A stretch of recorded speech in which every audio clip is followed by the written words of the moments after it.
22वां अंक कहानी Ratlam medical college की गतांक से आगे। गत अंक में यह वर्णन आया था कि विश्वविद्यालय स्तर पर मेडिकल कॉलेज की स्थापना की जाएगी। वह स्वामी बुद्धदेव जी भक्त मंडल रतलाम आकर के इस निमित्त सहयोग राशि प्रदान करते हुए आगे आया।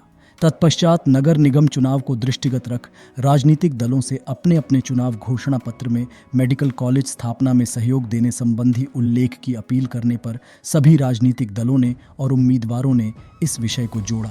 यह बात नवंबर 2004 की है।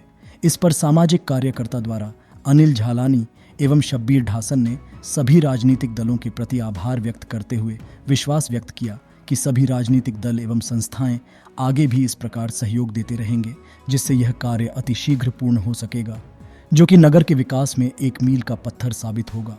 29 नवंबर 2004 को कलेक्टर श्री जी.के. श्रीवास्तव ने एक कार्यालय पत्र जारी कर मेडिकल कॉलेज को मूर्त रूप देने हेतु मेडिकल काउंसिल ऑफ इंडिया की मार्गदर्शिका के अनुरूप जो संसाधन जिला चिकित्सालय में सुलभ है, उसके अतिरिक्त जिला चिकित्सालय भवन के उन्नयन तथा जो साधन व इंफ्रास्ट्रक्चर जुटाने होंगे, उनका मास्टर प्लान बनाने हेतु तथा अनुमानित लागत का विवरण तैयार के प्रयोजनार्थ एक समिति का गठन किया गया।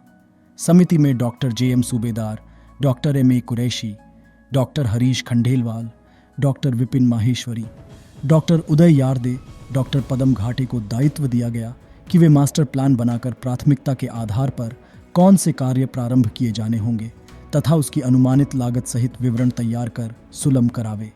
इन डॉक्टरों की संयुक्त बैठक आयोजित करने का निर्वहन की भूमिका का दायित्व डॉक्टर तापड़िया को दिया गया।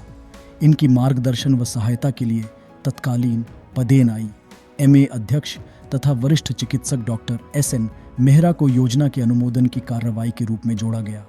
बाद में इस समिति में कुछ नाम और जोड़े गए तथा मुख्य चिकित्सा अधिकारी वरिष्ठ pathologist doctor N.K. Shah, gynaecologist doctor गोपालन, ENT विशेषज्ञ डॉक्टर अनिल वाजपेयी को भी समिति में स्थान दिया गया। इस प्रकार मेडिकल कॉलेज की स्थापना की ओर धीरे धीरे ठोस कदम बढ़ाना प्रारंभ हुए और अब कार्यवाहियां व्यवस्थित रूप से आगे बढ़ाना प्रारंभ हुई। किंतु इसमें अकस्मात एक नया मोड़ आया। यह पत्र अभी डॉक्टरों की कमेटी के हाथ में अलग अलग पहुंचा ही होगा और सदस्यगण बैठक करने का मानस बनाने की ओर आगे बढ़ ही रहे होंगे। इसी दरमियान विक्रम विश्वविद्यालय की कार्य परिषद की बैठक दिसंबर 2004 के द्वितीय सप्ताह में उज्जैन में कुलपति डॉक्टर राम राजेश मिश्रा ने बुलाई। इस बैठक के एजेंडे में रतलाम में मेडिकल कॉलेज खोलने की अग्रणी भूमिका, विक्रम विश्वविद्यालय द्वारा स्थापित किए जाने संबंधी विषय भी उसके एजेंडे में प्रमुख रूप से सम्मिलित किया। इस समाचार पर रतलाम की जनता में मेडिकल कॉलेज खोलने उम्मीद जगी और ऐसे लगने लगा कि विगत 8-10 महीने की मेहनत के बाद जो प्लेटफॉर्म हुआ था, उसका प्रयोग सफल होने के कगार पर आकर अब उसके आकार में आना प्रारंभ हुआ है।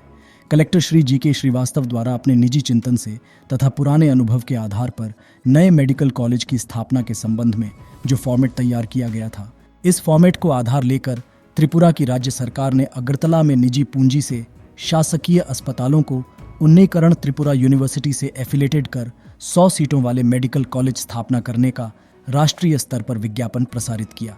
विज्ञापन की भाषा ठीक बैठी ही थी, जिसके रांचे पर रतलाम में मेडिकल कॉलेज खोलने की भूमिका निर्धारित की जा रही थी।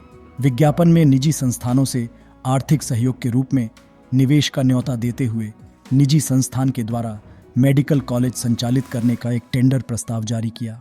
यह उन आलोचकों को जवाब देने हेतु पर्याप्त था जो रतलाम में मेडिकल कॉलेज की स्थापना के संबंध में बनाए जा रहे फार्मूलों के आधार पर किए जा रहे प्रयासों का उपहास उड़ाते आ रहे थे।